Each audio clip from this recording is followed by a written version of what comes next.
every Thursday at 8 o'clock p.m. Central Standard Time. About our host, Carlotta Taylor is not just a survivor of child abuse, but has grown into what we come to know as our personal thriver against all odds, who no longer flinches at adversity, but overcomes with authority. Carlotta decided to find the courage to say yes to herself. Miss Taylor has piece by piece faced her biggest adversary, the brokenness, and healed not only herself, but has also affected thousands through her outreach and influence. Carlotta Taylor is the author of the best-selling book, No More Flinching. Getting to the heart of the matter has always been what Carlotta is about. To keep in touch, text Carlotta to 888-111. It's time for the show to begin. It wouldn't be the same without you, because this is the place people bond worldwide, sharing powerful stories, prevailing over adversity. The heart of the matter is the people's joy. Now, turn your attention to our host, Carlotta Taylor, as the show begins. Welcome, welcome, welcome to the Heart of the Matter show, the place where your voice is heard. I am your favorite host, Carlotta Taylor, and today we get to the heart of the matter with DeKeither Stamps from Jackson, Mississippi. You're talking about a story of overcoming adversity. We're gonna back it all the way up from birth. His story is so incredible, and he is a man who does mighty good work. So without further ado, we're just going to jump right into it today. We're going to go ahead and bring up DeKeither Stamps. If you all would, show some love right now. Hit some hearts. Share this live. Hello, if you're tuning in from Facebook and YouTube, welcome, welcome, welcome. And we're going to dive right into it today. How are you doing, DeKeither? Hello, hello. How are you, dear? Amazing, amazing, amazing. It's such an honor to have you on the show today. I'm just really excited. Yes. So let's go ahead and kick this thing off right. What does getting to the heart of the matter mean to you? Well, the heart is like that central piece of your body that makes everything flow. So getting to the heart of the matter means getting to the core of the issue and really diving inside and seeing what makes it all work, and everything that happens in the body comes through the heart. So that's what getting to the heart of the matter means to me, is about getting to the heart of the issue, getting to the heart of what you're dealing with, and really looking inside something. Yes. I like it like that. You went all the way to the very core, getting to the heart of the matter inside, get to the issue, get to the bottom of it, and then let's progress from there. Amazing. So I understand that you had you came into the world as an overcomer, okay? So tell us about that. I always like to go back to childhood because childhood development is so essential, and it's a direct connection with adulthood, whether it was good, bad, or ugly. So take us back to little young DeKeither. We can go back as far as you want to go, but I definitely want to touch on the way you were brought into this world. So tell us about that. Well, I was brought into this world with a loving family. I mean, a huge family, a praying family. I was one of those super preemies. I was like 2.5 months premature, so I was like one of those babies that fit in the palm of your hand, that, that couldn't even wear regular clothes, that had to wear baby doll clothes, when I was born. So, I had several issues at birth to deal with, but I had a praying family. And I stayed in the hospital for a long time. And, I had an amazing mom, amazing dad, and grandparents and aunts and uncles that prayed me, and my church family prayed me through that. And we've been swinging ever since. Wow. Thank God for a praying family. Right. Boy, them prayers be coming through. Oh, so right. A preemie baby. Yeah. About 2 pounds. 2 pounds. That's right. And so I know you don't remember that day, but how did life roll out for you for the next couple of years? Let's say, from, the next couple of years on up until like grade school.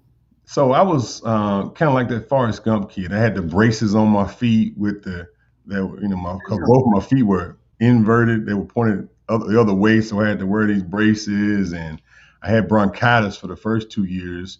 So my voice is so deep because my vocal cords didn't develop properly. And, so that's just those kinds of challenges. I was like the little Forrest Gump kid. Everybody had to carry around all the time, but my feet didn't work right. And, that's why I say I'm praying for it. Just love me through it, I had no idea you wore braces on your legs. That's right. That's right. Whoa. And so Hmm. you really had to go through a lot of trials and tribulations. Hmm. Around what age were you then? I wore those braces till I was about 3. Gotcha. And then after that, I started to kind of even out and, move forward. Move forward. So how did Yeah. life roll out for you the next couple of years? You had a loving family, and let's just say, take us up to about high school. We're gonna speed it up just a little bit. So I went around from different schools. I started off in Sunset Apartments is where I was born over in Jackson. We moved around a lot. I think I changed schools several times. I went to preschool in Columbus. My mom was in the W. Then I went to school in Crystal Springs. I went to kindergarten at McLeod, kindergarten and first grade at McLeod Elementary School in Jackson. Wow. From there, I went to Utica, Mixon Elementary School, for second and third grade. Fourth and fifth grade, I was in Brookhaven, down at Fannie Mullins. Fifth and sixth grade, I was at Timberlawn in Jackson. Then I went to Sywell and Forest Hill, So a and I lot of actually moving around. that's right. I was bouncing around, all the time. I was always moving. That's why I'm cool making friends wherever I go because I was always having to move and go places. And I graduated from Crystal Springs High School. So Wow. I got family all over, friends all over. I'm really a Mississippi baby. Wow. Amazing, amazing, amazing. Um, Pardon me right now. Hold on one moment. It's all good.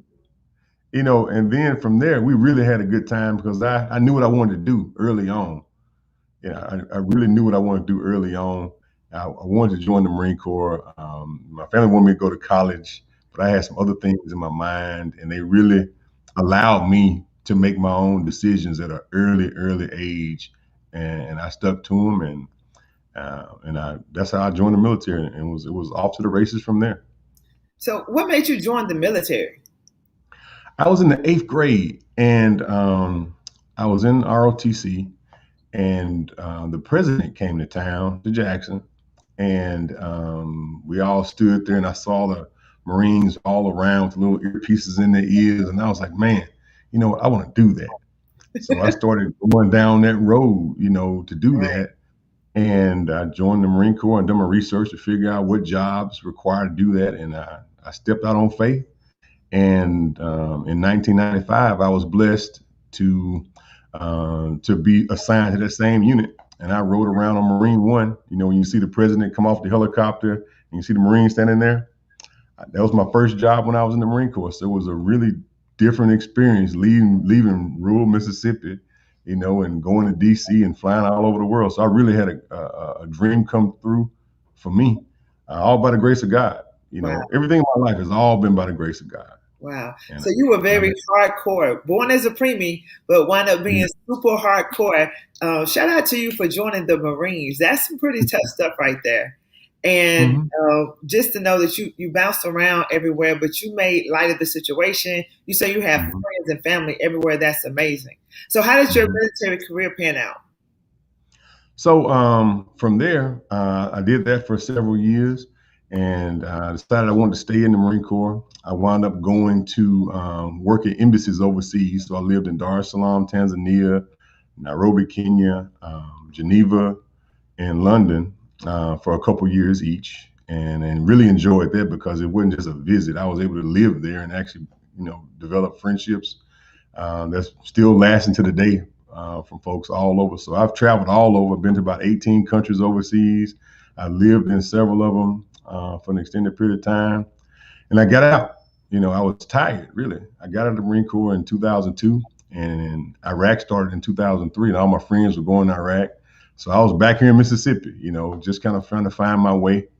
And about 2005, I had enough. I wanted to go to Iraq too with my friends. So I wound up going back to the recruiting station. And the Marine recruiter was like, nah, you're going back to Special Forces. And I'm like, nah, I don't want to do that. I've done that before. And so I wound up joining the Army. Mm. And the Army recruiter made it. So I went to the 82nd Airborne Division and went to Iraq. And I wound up getting hurt in Iraq. And I got a medical retirement. So I retired in 2010 and came back to Mississippi again. So that's kind of how my military career ended off. It got cut short because I was the kind of guy that was going to stay there for a long time. But I did 12 and a half years. And now I got a son in the Navy and a daughter in the Air Force, and they're Yeah, 10 now. times the old man. Hey, I gotta give props to you because I have a military background as Yeah.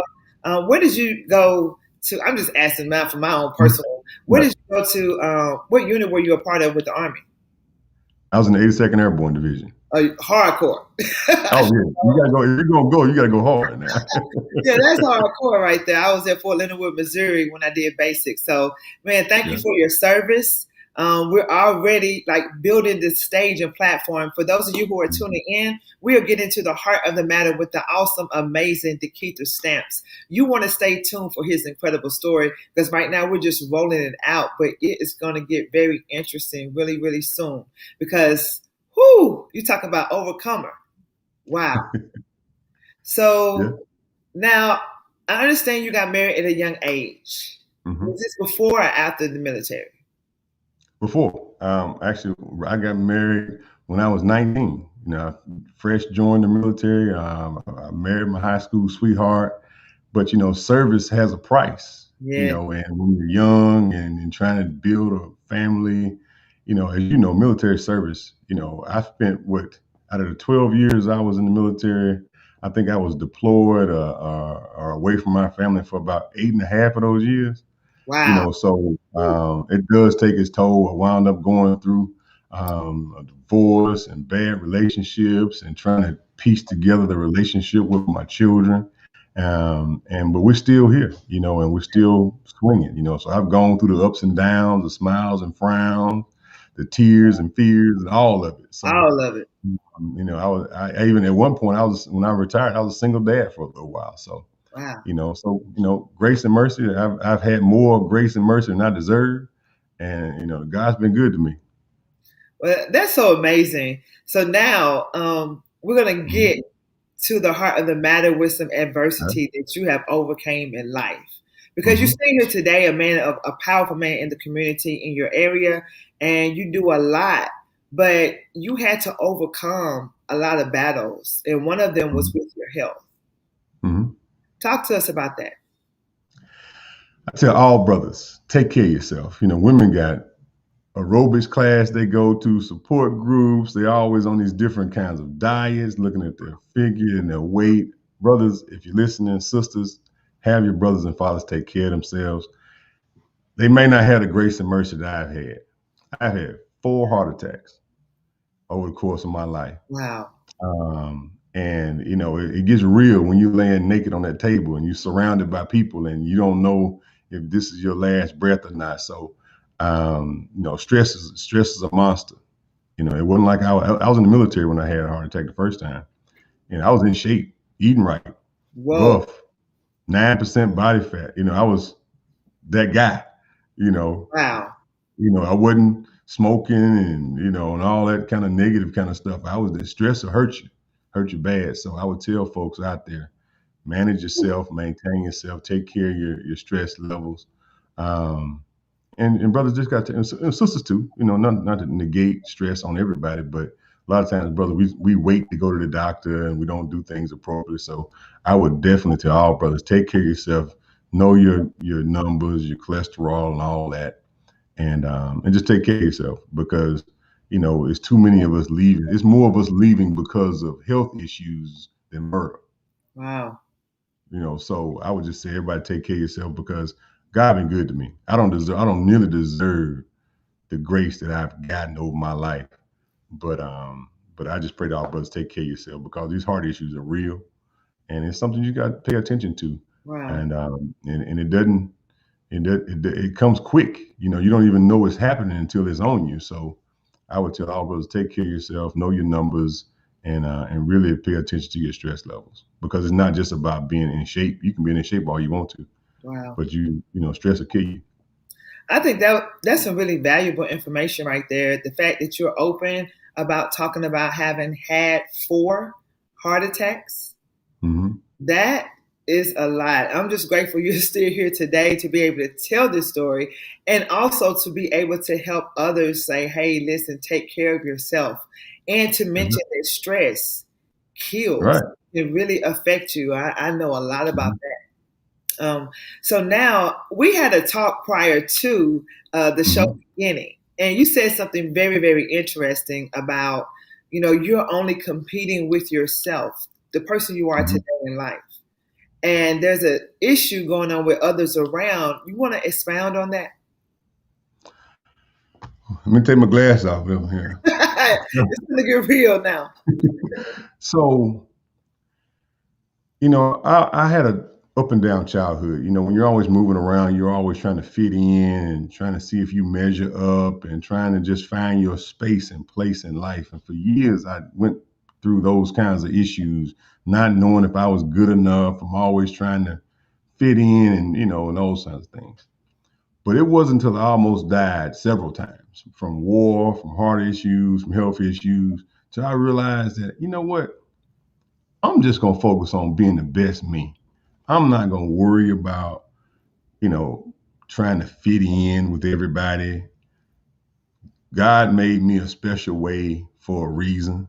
There are better people out there than me. Like I tell folks all the time, my children are way better than the old man. My sisters,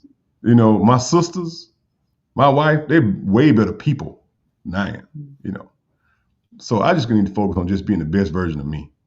And when I look in the mirror every day, I only compete with me. And as you start to push forward in life, especially when you're trying to be a top performer. Now, if you're just being mediocre, it don't matter. But if you really want to be a top performer, if you want to perform at the levels of the Tom Brady's and the LeBron James and whatever industry you're in and what level you're in, if you want to be a top performer, you can't compete with other people. You just have to look at yourself and start to figure out, what are my talents? What are my skills? And am I maximizing my potential? That's good. That's good. And let the chips fall where they may. Because if you run your race in life looking left and looking right, then you're going to get caught up with who looking at you. You're going to get caught up with ego. You're going to get caught up with other people's jealousy and envy. You're going to see all those things and have to deal with those things. But if you can just stay focused on your race and how you running this race called life, I believe I know you're in a better place. It's liberating when you just focus on you and being the best version of you. And now you look to your left and right, you see what other folks are doing, and you try to make yourself better. But other folks got their own talents. Stay out of jealousy and envy. Just focus on promoting the best version of yourself, and try to execute life the best you can do it. That was very, very, very essential what you just said. I know there's this meme out there where it has two men swimming against each other. And one of them is looking at his opponent, and while he's looking at his opponent is getting ahead of him. That's right. And that's exactly what happens in life. When you focus on other people, seeking validation and competing with others, you're really missing your mark. You're really missing your pace, your true pace, where you could be. But when it comes to people who are jealous and envious, it's one thing to say, don't be jealous. But do you have any more constructive advice on how not to be jealous? Well, I think as a man, first off, I don't believe that men, I know we're at a point in society where we don't produce as many men as we used to produce. I grew up around men, hardworking men. I mean, men that wasn't competing with other men.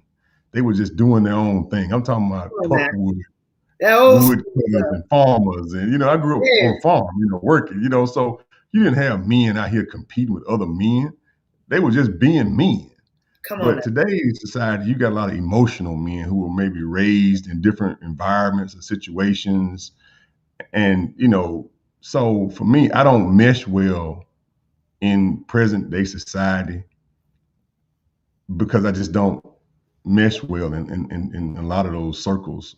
So, when I was a young boy, and you sort of get to the heart of the matter, what happened with me was my ears have been the same size since I was 6. Y'all see that how big these ears are? No way. So I got talked about my whole life. And I used to mess with me, right? There's folks right now that I went to high school with that work that work for me, that that really have a problem growing up, because they always call me Dumbo. So I grew up with folks talking about me all my life. So now when folks talk about it, it don't really matter to me no more. You know, I got to a point where I was numb to it when I got grown. So that benefited me growing up. See, all the bullying in school, I think for me, the bullying helped me develop as a man. So when I Wow. became a man, I didn't have to worry about all this other stuff because I was numb to it. Other people's Mm. opinions, thoughts, I was numb to it. So bullying, it may be negative for some people, but it really developed my personality to just focus on being the best version of me, irregardless of what other folks may be saying or talking about. You know, that's kind of what developed me to where I am today, is at a young age, you know, people laughing at you. Because even after I took the braces off my feet, I still had a little crookedness in my walk. Mm. And, you know, so I had to get through the little young children do. You know, you don't walk right, you have to deal with that kind of stuff. And I think over time, my mom used to tell me, the little old saying, sticks and stones may break your bone, but words never hurts, that stuck with me, and I still use it today. I just focus on being me and doing my thing, and I don't really have to fit in. I don't really have to. It's okay to be a square peg.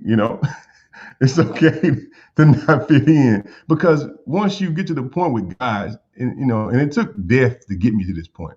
I've had several brushes with death, whether it be health, friends dying on the battlefield and all those kinds of things. When you done brushed death as many times as I have, you just focus on living. I Just mean, focus on wide me. open, 100 miles an hour, you know, and that's where I am right now. I'm at the freest point of my life because I'm just focused on living and, Mm. and just, what's in my heart coming out my mouth, and it's wide open. I don't really care. Democrat, Republican, liberal, conservative, black, it don't matter because it's just me. Wow. And I came on here today really to say that point. Folks, just do you. Do you. I ain't saying you gotta disrespect nobody, but demand the respect that you deserve. Know your worth, and you walk in a room, someone devalues your worth, walk out. Come on now. Okay? It's Woo. all right. Because, I view this podcast right here as one of those podcasts for the folks who are trying to be in the top 1%, Mm. who trying to, operate at that level. That's why it takes you 6 months to get on the podcast. You know, some folks run podcasts, they call you today, you on in 10 minutes, because but you got to do this 6 months ahead of time, just because I think that that's where this podcast is going. It's Wow. going to the point of trying to get people to push to be towards the top 1%. Now, Yes. if you want to be in the top 30%, that's cool. But for those folks who want to be in the top 1%, you should accept all the ridicule you're going to get, especially when you're winning. Now, if you're losing and you're getting ridiculed, maybe you need to take a look at some stuff.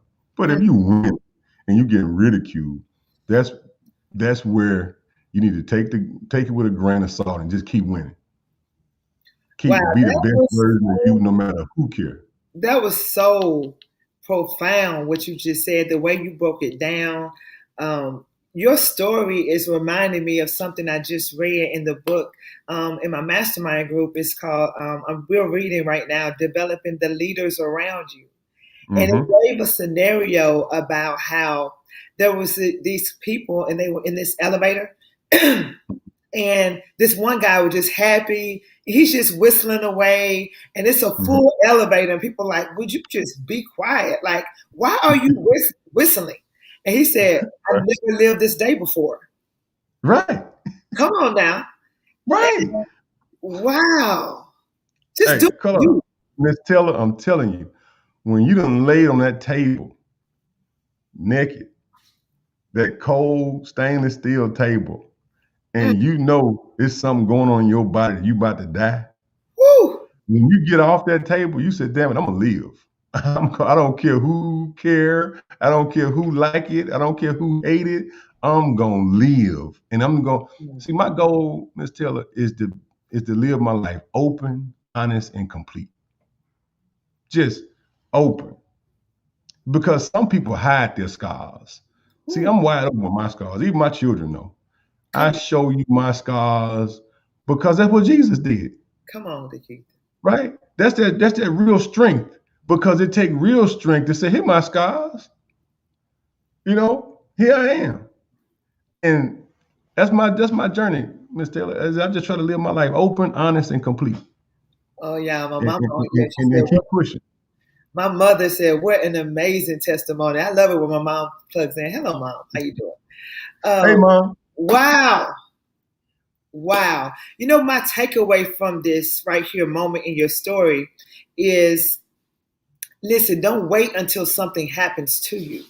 Mm-hmm. Learn Mm-hmm. to keep the story right now and live your life full out. I Yeah. thank you for giving us permission to just tap in.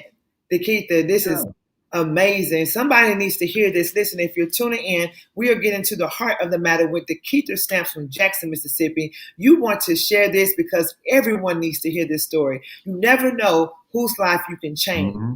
Somebody is sitting at home thinking they can't do it. They're worried about what the person next to them is thinking, how they're going to Mm-hmm. be perceived. But DeKeither say you better live your life and be Yeah. grateful and live full out. Wow. Wide open. And Yes. don't try to be perfect. See, perfect is for the Woo. birds. Don't try to be perfect. Be excellent. See, Ooh. excellence is liberating, because you got to be wide open to be excellent. But perfect, you always walking on eggshells and trying to be perfect and trying to, no. See, perfection is not even possible, right? It's not even possible. So don't try to be perfect. Just, I wake up in the morning, I make sure I step out with a clean heart and a clean and ass. I'm still working on my tongue. I let it slip every now and then. But if I can get my heart right and get my mouth right and just get my head together a little bit, and you keep doing the best you can. You Yes. know, you just do the best you can every day and just keep pushing, because life is too short, man. I got a cousin. I got to go to his funeral Saturday. I just talked to this brother last week, dealing with the issue, so it's people leaving here every day, you know, it's one thing I try to not do is just live with regret. If Come it, on. in my heart there's something that I want to do, or I got, the feeling that I should be doing that, go do it, man. Try it. Don't just sit at home and die. Try to live. Live. Yeah, live, Woo. man. Like, I'm on the news, but I don't watch the news. I make news. You know what I'm saying? Ooh. Right home. You sit home and watch the news all the time. You watching people dying and coronavirus. You see fear.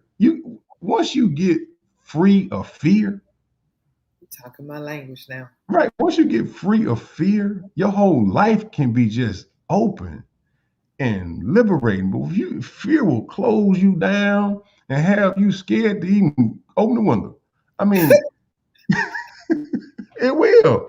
I mean, You you are got these so folks that's been right. on lockdown. They scared of the virus. They scared of this. They scared of that. They scared of that. And I'm not saying don't wear your mask. I'm not saying not social distance and all that stuff. But I am saying don't live in fear, Right. right? You know, especially black folks. Black folks, we got so much fear going on.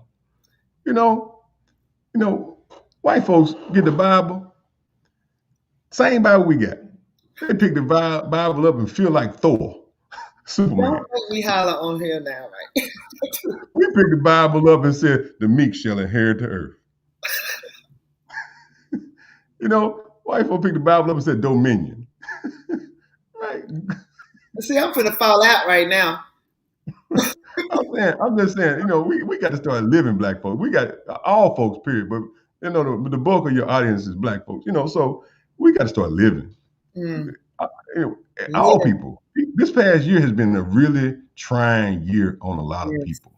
There's a lot of fear, a lot of, a lot of that stuff. And it's time to break. I'm not saying don't be safe and guard yourself, but really start to break out of this fear place that we've been in as a society, because we weren't built to live in Right. this isolated fear. We Exactly. didn't put ourselves in solitary confinement. So we got to, break out of some of this stuff just so we can live better. I hope somebody catch this message. because one thing about it, and I have a funny way of thinking. I can't help it because my Mm-hmm. detective mind. But Mm-hmm. as the years go by and you're getting older and older, you think of Mm-hmm. time always going forward. But in Mm-hmm. actuality, if you're stuck in the past, then you're stuck. If you're blinded by fear or perfection, I used to think I was a perfectionist. I wanted Mm-hmm. everything perfect before I took one step forward. What is that ultimately doing for me? I'm just freezing time. I'm not Yeah. going anywhere. Nothing's happening. We got to break loose of that. It's time. I hope somebody Mm-hmm. gets free today. Somebody needs to learn from DeKeither Stamps' story. Like, you don't have to go through what he went through in order to attain the knowledge that he's sharing today. Get it now. Share this live. Somebody needs to hear this story. Because Mm-hmm. not only has he overcame adversity ever since he was born into this world, came in 2 pounds. How did a 2 pound baby wind up being a Marine? Check this out, Miss Taylor. With the health issues I've had, with the family issues I've had, with the relationship issues I've had, the health issues I've dealt with over time, none of that measures up to the battle I've had to fight with me. Woo. I'm talking about me, inside. I ain't talking about physical me. I'm talking about mind and spirit me. And as you start to fight through that stuff, once I start to get myself out the way and really use my spirit to push me forward, just dominion. That's what if you get one word out of the Bible, Okay. dominion of this earth, and go out and conquer what you're supposed to conquer. You're not supposed to just be just locked in and trapped in and sitting. No, no, go live your life. God didn't put us on this earth to just be chained down in some kind of subjugation kind of thing. We're here to live, to Yes. have and you can have fun and be saved at the same time. You can Yes. have fun. Absolutely.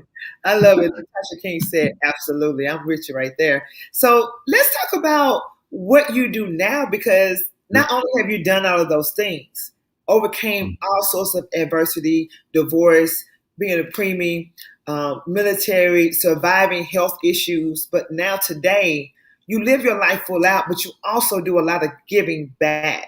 Mhm. What made you want to, be that community guy?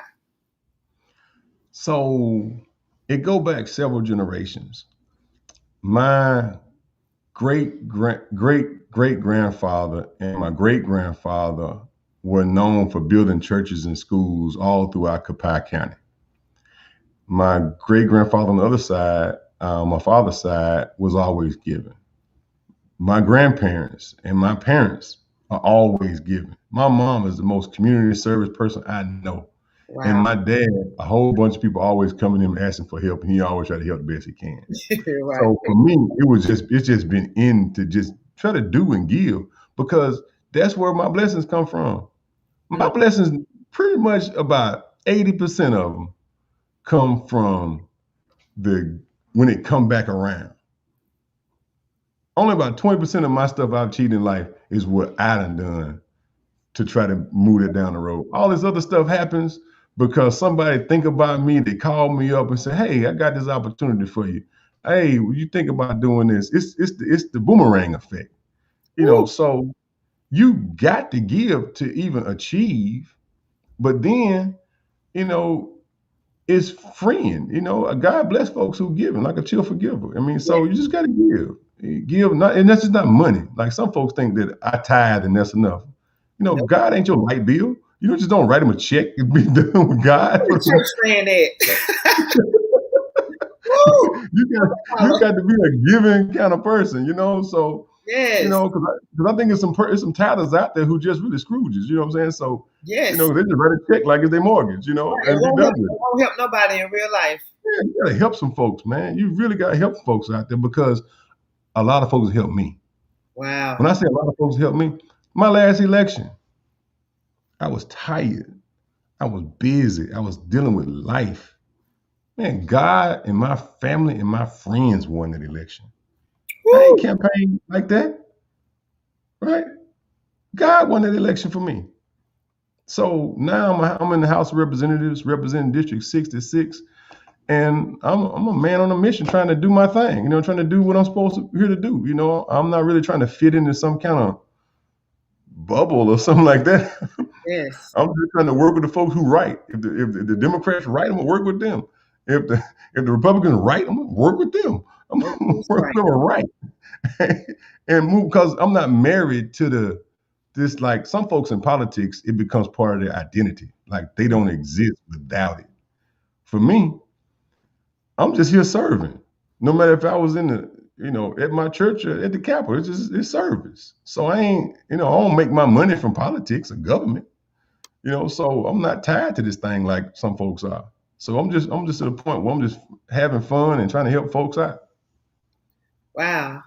So let's talk about all the things you do, because you threw in that you were in office and you help people. You're a man of service. You give back in your community, but you also do like other things with children. And let's talk about all the things that you do to give back. So pre-pandemic, my father and my family, we've always brought children down to the farm. We probably averaged a couple thousand children that we bring down to the farm every year, just to give them that farm experience. Because when I say I was blessed to grow up on a farm, it was truly a blessing for me and in my life. And many children don't have that right now. I think that's one of our missing links is people growing up in a communal type environment, out with nature and sunlight. And, when your backyard's 300 acres versus you're in an apartment and the balcony is your backyard. I think your development is different. Totally different. Yeah. We got to get our children back to a more outside, nature-based kind of upbringing. And so we try to bring kids out to the farm a lot. I dress up like Farmer Stamps. I put my overalls on, my straw hat, and I go to a couple of elementary schools a week. And I do my little Farmer Stamp still, and just have fun. Encourage, because folks did it for me. I was growing up, we had Officer Friendly, and we had all these different kind of little people who used to come through all the time. So I do the same thing. It's a mental break for me. It reconnects me with why I'm doing it. So when I'm back at the Capitol, I'm going hard on an issue, and I'm fighting, tooth and nail on an issue. It's more personal. So the give back is for me to stay connected with why I'm doing this stuff, so that it don't become work and stress, right? That's that balance. And that's what's kept my health up, is because of balance. So, service and giving back can keep you healthy. Wow. So if someone had children, what are your age ranges that they could, have their children participate in what you do whenever you're going to do it again with the farm thing? How does that work? We got young men from, as long as they can use the bathroom by themselves, come on. And if they can't, you come on with them. Up to what age? Right. I was like, if they a baby, you and the baby come. If they walking and talking and able to use the bathroom by themselves, you can send them on. But we got folks we got grown men who hang out with us. And we don't just deal with children, because we were always taught that even men need mentors. Women, you never stop needing mentors. That's right. You got 20-year-olds who need to talk to 30-year-olds. You need 30-year-olds who need to talk to 50-year-olds. You got 50-year-olds who need to talk to 70-year-olds. You got 70-year-olds who need to talk to 90-year-olds. Yes. So we believe not in an age kind of thing, but if you want to hang out and go mentor some people and hang out with good people, come on. It's something for everybody. On women too. It's something for everybody. And we believe in community. And there's no age range in community, because we need it all. We're trying to deconstruct this jungle that we live in, because we live in a jungle, right? Several pockets of our community it's been constructed like a jungle. And so for those of us who ain't moving nowhere, like when I retired from the military, I bought a house in my neighborhood where my dad lived down the street and my sister lived around the corner, and my aunt and 4 of my cousins, we live all together right in Jackson. That's what it's going to take to rebuild our communities, is move back into your neighborhood and help and pick up folks and help them out. And so we practice what we preach, and we just work with folks, and it starts to grow. And over time, you're going to live somewhere. So you might well live somewhere where your relationships are meaningful. And see, I'm a believer that integration was the worst thing that ever happened to Black folks. Ooh. The absolute worst thing. Because see, integration wasn't about us going to live with some white folks. Integration without them was about them putting a Walmart in my neighborhood. We lost our families. We lost our businesses. See, it used to be back in the day where, you may have a single mom here, and they could send their child to go play at Mr. Stamps' house, and you can have dinner there tonight. At least that child could see a family. They can go to a dinner table. They can see a family, community, if they didn't have it at home. See, now our children in our neighborhood are 2 or sometimes 3 generations away from even seeing a family operate in their community. They don't even see a healthy family, right? Because every time we produce someone of means, those folks leave, and those people continue to digress and evolve into a worse being. And now these children being raised by, and I'm a dad trying to raise daughters. They're getting raised by Megan Thee Stallion and Cardi B, and now Lil Nas X. Okay, so we got to save ourselves, and it's going to take the best and brightest of us to help everybody move this thing forward. And I can only imagine 2 more generations of this foolishness. Think we're going to be 2 more generations of this without any drastic intervention at a personal level? So my message to folks today is get your family together. I live down the street from my sister. I live around the corner from my daddy. Okay, get your family together and look each other in the eye and say, I ain't finna let you fall by the wayside. So it's so amazing that you say that. And I want to go back. I want to go back to something you touched on, because I was affected by bullying. Okay. When I grew up, I didn't have enough clothes to make it by the 3rd day of the first week of school. And I would literally hide and try not to be seen, talked about. Man, I got some stories for you.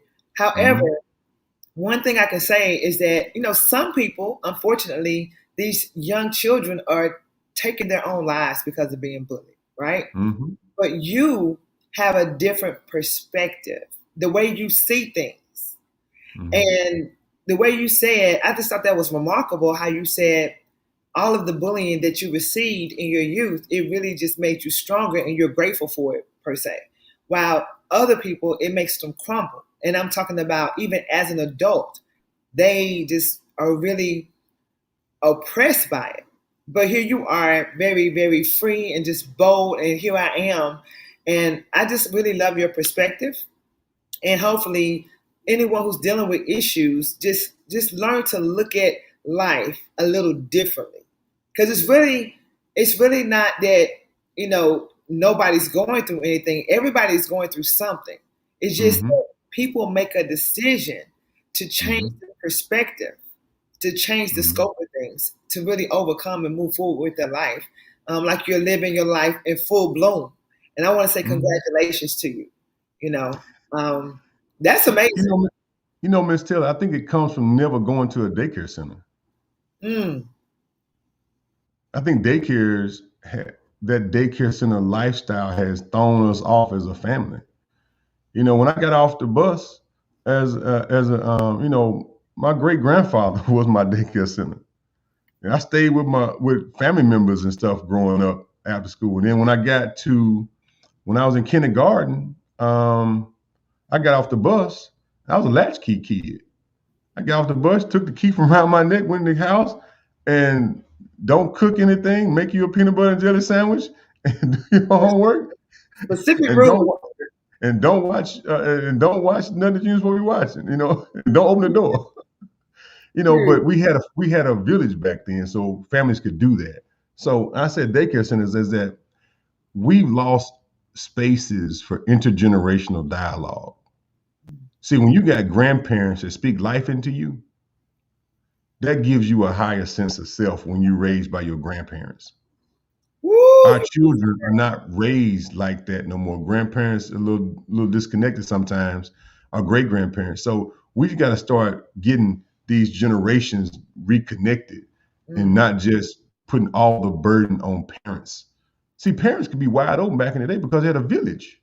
Somebody in that village was gonna catch that baby. Yep. If both the parents go to jail, Mm. with a village, you can still produce a doctor, you can still produce a high-end person because somebody in that village in that net. So for me, even though I had amazing parents, I got 9 aunties, I got uncles, I got great uncles, I got cousins, so my village saved me growing up and still today saves me because see, when I'm living wide open, some folks in my village still cover my scars and my weak spots because they seeing stuff that I don't see, and they cover me. So I'm only today able to perform because I got a village of folks who support me. My aunts, I even call several of my aunts mama because I grew up like that. In the Native American tradition, the boys that they wanted to be warriors, they allowed them to pass around the village through all the homes so that they would be inoculated. They nursed from the breasts of I can't say I was nursing from all my auntie's breasts. But I am saying that I was that child that was passed around to everybody, and I got a bunch of good aunts and uncles and folks in my life. But we got to do that more today. We've lost that connectivity to make our young people better because we put too much pressure on the parents when just one generation back, it was a village. It wasn't just parents. The parents going through it, that child could be removed from the home without the state doing it, without the government doing it, right? Somebody say, y'all going round for round over there. I grew in a day when I used to spend the whole summer at my grandparents' house.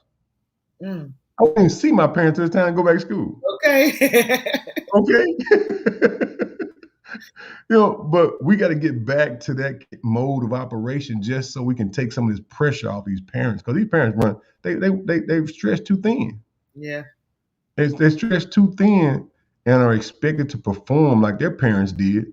When I told my dad, I said, I remember I used to leave us. Like at my house, it was Monday through Friday. On the weekend, I'm somewhere else. But then my parents were allowed, that gave them time to be grown. Mm-hmm. I don't know what the heck they was doing, right? But they still sane and good people today because they had that village to say, okay, y'all going on, who got the kids this weekend? We'd all shuffle around between aunts and different family members' house on the weekend. So my first cousins were kind of like my brothers and sisters because we were always together every weekend. So I just want to say that parents, take some of this pressure off yourself by rebuilding your network, man, rebuilding your village. Wow. You'll be better for it. Yes, I gotta say shout out to my own mother, Rosie Payne, who does an awesome job. Anytime I have to go out of town, she's like, "Hey, I got the babies." It's like never ending. Yeah. And I gotta say shout out to my late grandparents, Fred and Annie Taylor. When you said grandparents, anytime I hear that word, it always touches my heart. So, very, very true information right there. Thank you for sharing that. Somebody needs to hear that. Is there anything else on your heart, man? It's been so awesome hearing your story and going really deep into it. I really appreciate you, DeKeither. Is there anything else on your heart that you would love to share on the Heart of the Matter show? Well, I'd like to say thank you for being a great example. I'm not one of those brothers that said that women can't do this, can't do that, because I grew up around a bunch of amazing women. And, we don't talk a lot, but, I draw strength. I see what you're doing, and I see what some other folks are doing. I kind of draw strength. The kings that are with you a lot, I kind of draw strength from several of y'all. And, hats off to what you're doing and trying to give back and try to share stories, because these are the kind of venues that we need to draw strength from. You're going to do something tonight on Facebook or on YouTube. You might as well learn a little bit You know what I'm Might saying? You might as well draw some strength to go back in the fight. So thanks for what you're doing. I just want to say, live your life. Live your life and just try to be the best version of you that you can be so that we can make our community better. And Martin Luther King, Malcolm X, you know, they're not coming back to save us, right? They're not coming back. It's going to be us. If it's going to be, it's going to be us. So if it's just going to be us, you know, we got to do a little, you know, we got to realign our value system other than just let's buy Lexus, let's buy, you know, this, that, you know, let's add some value in some other parts of our life by giving back and helping some people. And love not it. just writing a check is cool. I got it. But I found that people want you more than your check. And if you Right. can just give folks a little bit of you to help them out, help them through. I mean, even the brothers out there under a lot of pressure, trying to deal with society. You know, get you a mentor, be a mentor. You know, so that you can help some folks out. That's gonna go a whole lot farther than your money. Giving some folks some of your time and stuff like that will really help them out and help you out too, because it makes you a better person. So I would just say, go out and mentor, share, save your circle first, right? Your circle. I ain't saying go out and find nobody strange to go talk to. Your brother and sister and your first cousins. Say, you know what? In this circle, ain't none of us gonna fall through the cracks. We're gonna help each other. That's my message to folks watching the show. Save your circle. Man, I got some chills with your story, man. You went all the way. And I really You appreciate said get to the heart of the matter, right? I did. This is what it's all about. Thank you so much. So much value, so much content. Please listen. We have just heard the story of the amazing DeKeither Stamps. If you did not catch the real play, you got to catch the replay. Be sure to share this live. DeKeither, thank you so much for sharing with us today. It has been a true pleasure. God bless and God speed. And remember, never let anybody put you in a position where you don't love your own people. Because when you hate your own people, you're part of the very oppression we're trying to lift ourselves out of. Wow. Wow. Have a great day. Thank you so much. All right. Wow. That was amazing. So if you were just tuning in, you got to catch the replay. What an incredible story. Being born into the world, a premature baby, 2 pounds, wearing braces on his feet, getting talked about, bullied, but appreciating it all the way. And he said it made him a stronger man. Then he went on to live life, joined the military, got married young, divorced young, and had health issues, 4 heart attacks, 4. And now, today, he strives. He strives to live his life full out every single day, and he's not worried about what anybody else thinks of him. And you can tell by tuning into this show because he made it very clear. He's on a mission and he gives back and he's all about family, but he also has ways that he gives back and you can plug in. So be sure to follow him. I'll make sure that he drops his connectors in the comments. Thank you all for tuning in. It has been truly my pleasure. And see you next Thursday at 8 o'clock. Until next time. Thank you for tuning in to The Heart of the Matter. If you would like to sponsor an episode or be a guest on the show, email theheartofthemattershow@gmail.com. We look forward to seeing you next Thursday for another amazing episode.